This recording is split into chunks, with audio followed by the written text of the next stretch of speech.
Salam sepak bola, teman-teman netizen atau warganet. Selamat bergabung kembali ke konten terbaru dari channel YouTube Bola Bung Binder. Dan di konten terbaru hari ini, saya ingin membahas tentang progres dari Timnas Indonesia U20 dan juga tentang rencana dari Coach Sintayong untuk bisa memantapkan Timnas Indonesia U20 sebelum nanti mereka turun di dua event besar tahun depan, teman-teman. Event besar pertama tahun depan adalah Piala Asia U20 yang akan diselenggarakan di Uzbekistan mulai tanggal 1 Maret 2023, dan event besar kedua tahun depan adalah Piala Dunia U20 yang akan diselenggarakan di tanah air yang akan dimulai pada awal bulan Mei. Maka itu sangat penting bagi para pemain dari Timnas Indonesia U20 untuk tetap berlatih secara keras, secara serius, dan tentunya perlu memantapkan chemistry di antara mereka yang telah mereka jalin setelah mereka berjuang di Piala AFF U19 dan juga kemudian di babak kualifikasi untuk ke Piala Asia U20. Sudah dua pertandingan yang dimainkan Timnas Indonesia U20 di Turki kan teman-teman. Pertandingan pertama lawan klub lokal Çakallıspor, di mana Timnas Indonesia U20 bisa menang dengan skor 2-1. Dua gol bagi Timnas Indonesia U20 dicetak oleh Ricky Pratama dan juga Ginanjar Wahyu. Tentu ini adalah hasil akhir yang positif menurut saya, karena Timnas Indonesia U20 bukan lawan klub junior, bukan lawan tim junior, tapi lawan tim senior. Jadi tentu tidak mudah untuk menang lawan pemain-pemain senior, dan juga bukan bermain di Indonesia, bermain di luar Indonesia. Tapi para pemain bisa menunjukkan kerjasama yang rapi dan juga meraih kemenangan yang meyakinkan meskipun tipis. Tapi kan terlihat para pemain serius bermain di sebuah pertandingan uji coba. Dan menurut saya mereka harus ekstra serius, karena ini adalah masa persiapan mereka sebelum nanti mereka tampil di dua event besar seperti yang saya katakan tadi. Jadi masa persiapan ini sangat krusial teman-teman. Dan juga perlu diperhatikan agar para pemain tetap dalam kondisi bugar. Jangan sampai nanti ada salah satu pemain pilar kita yang justru tidak bisa tampil tahun depan. Karena kita tahu bahwa ada beberapa pemain pilar di Timnas Indonesia U20. Mulai dari penjaga gawang Cahya Supriyadi. Kemudian di lini pertahanan ada Ferrari dan juga Robby Darwish. Kemudian di tengah ada Marcelino Ferdinand. Dan di depan kita tahu ada Hoki Caraka, ada juga Rabani Tasnim. Jadi pemain-pemain pilar pun perlu menjaga kebugaran mereka. Dan juga hal kedua bahwa mereka tetap perlu mendapatkan menit bermain. Jadi menit bermain itu bukan saja dalam internal game ketika mereka berlatih, tapi juga di sebuah pertandingan uji coba. Karena team building atau juga chemistry building itu hanya akan bisa tercipta ketika para pemain lebih sering bermain di sebuah pertandingan.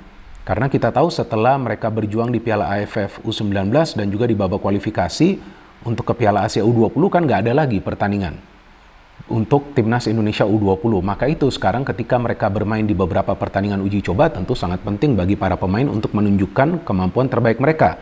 Dengan demikian Coach Sintayong bisa melihat progres dari para pemain yang juga akan kita tahu bahwa tidak semua pemain ini diberikan kesempatan yang cukup lama bermain di level klub. Tidak semua pemain. Memang ada beberapa pemain juga yang sudah mulai tampil di klub mereka masing-masing. Dan juga kita tahu untuk sementara nih kompetisi berhenti. Dan juga belum jelas kapan pastinya kompetisi akan kembali dimulai di tanah air. Jadi ya kesempatan ini adalah kesempatan yang baik bagi para pemain untuk bisa mempersiapkan diri.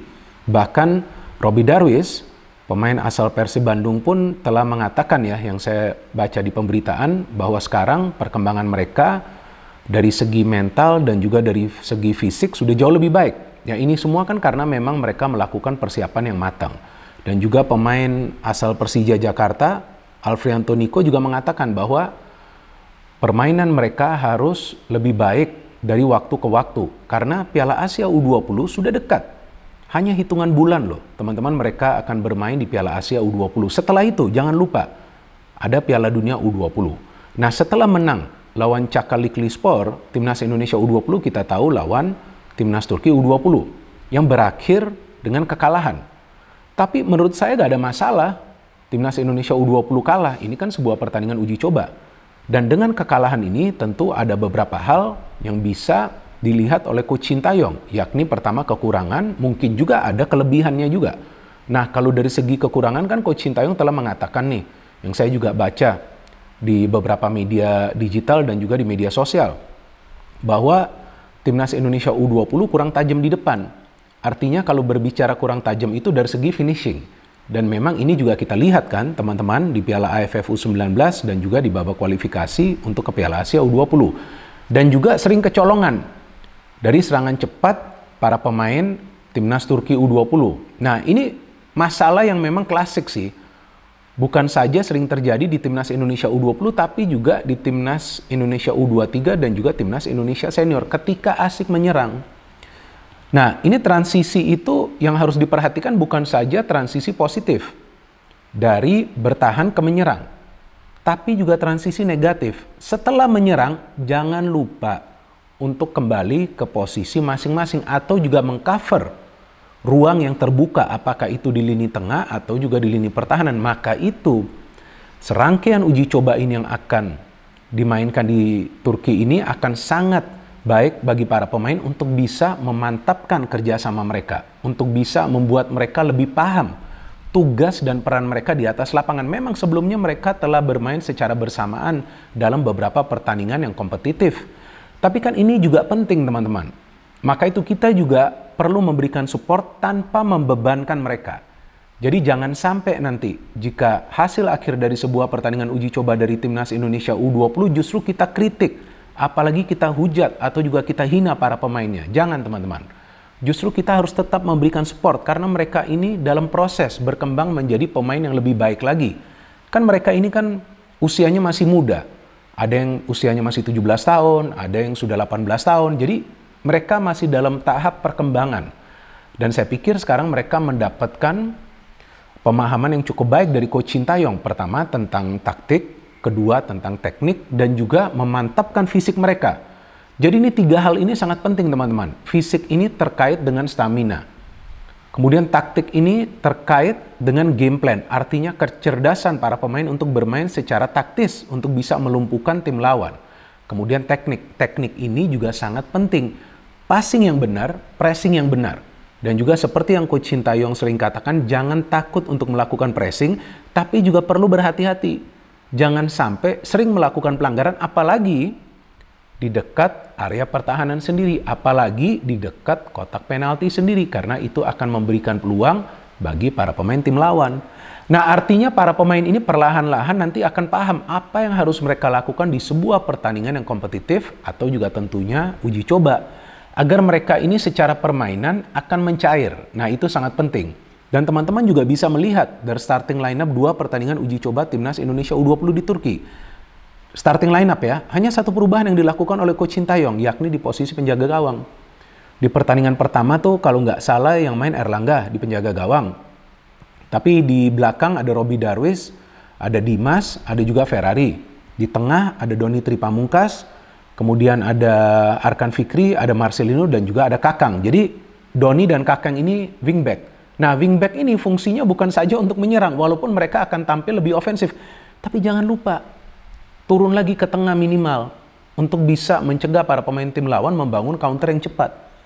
Kemudian di depan ada Hoki, ada Ronaldo, dan juga ada Ginanjar. Ginanjar kita tahu ya, sudah mencetak gol. Ricky Pratama sudah mencetak gol. Doni juga mencetak gol kan. Doni mencetak gol di pertandingan lawan Turki. Kalau nggak salah tuh sudah memasuki masa injury time.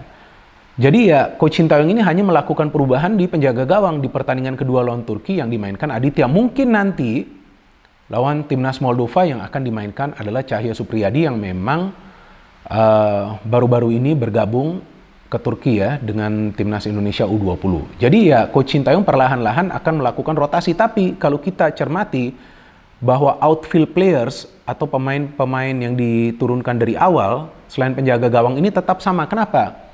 Ya karena perlu membangun chemistry di antara para pemain. Para pemain ini harus bisa kompak teman-teman. Namun bukan tidak mungkin di pertandingan ketiga ini bisa ada rotasi yang dilakukan oleh Coach Sintayong. Karena seperti yang dia katakan bahwa dia juga menyesal bahwa tidak semua pemain mendapatkan kesempatan yang merata. Nah mungkin juga di pertandingan ketiga ini akan dia lakukan beberapa rotasi. Jadi secara keseluruhan nih, Timnas Indonesia U20 perlu punya kekuatan yang merata dari materi pemain. Nah, itu yang sekarang sedang coba dilakukan oleh Coach Sintayong dan ini akan makan waktu, teman-teman. Dan setelah pemusatan latihan di Turki, timnas Indonesia U20 rencananya akan ke Spanyol. Nah, ini sudah masa persiapan yang sangat matang. Jadi ya disinilah kita bisa melihat keseriusan dari federasi dan juga tentunya dari Coach Sintayong untuk bisa membangun fondasi yang kuat. Fondasi yang kuat itu kan dimulai dari timnas Indonesia U20 atau juga timnas Indonesia U19. Agar para pemain mereka itu semakin mantap dari kerjasamanya, dari teknik permainannya, dan yang paling penting lagi team spirit. Nah, team spirit ini juga sangat penting. Jadi ketika team spirit ini sudah dibentuk, kemudian ada team chemistry, nah baru kita bisa melihat ada karakter dari permainan timnas Indonesia U20. Saya yakin bahwa itu akan bisa terbentuk dalam beberapa waktu ke depan. Apalagi kita tahu Coach Sintayong adalah pelatih yang jenius ya, dia bisa sering merubah formasi, merubah taktik tergantung lawan yang dihadapin. Kadang-kadang dia juga bisa mengubah posisi dari seorang pemain. Jadi kita tunggu saja teman-teman pertandingan timnas Indonesia U20 lawan timnas Moldova U20 nanti malam. Dan feeling saya memang timnas Indonesia U20 akan keluar menyerang agresif agar mereka bisa memantapkan kerjasama mereka juga dan juga kalau bisa mendapatkan hasil akhir yang positif. Jadi hasil akhir yang positif itu nggak harus menang. Seri saja menurut saya sudah bagus. Tapi yang lebih penting lagi cara bermain. Cara bermain ini harus benar-benar rapi, mengurangi kesalahan, memaksimalkan potensi yang mereka punya. Dengan demikian baru kita akan punya timnas Indonesia U20 yang kuat. Dan kita perlu percaya kepada Coach Sintayong. Karena sejauh ini dia telah membuktikan progres yang bisa dia berikan bagi timnas Indonesia senior dan juga timnas Indonesia U20. Ayo kita support teman-teman timnas Indonesia U20 agar mereka semakin kuat, agar nanti mereka para pemain dari timnas Indonesia U20 bisa memberikan yang terbaik di 2 event besar tahun depan.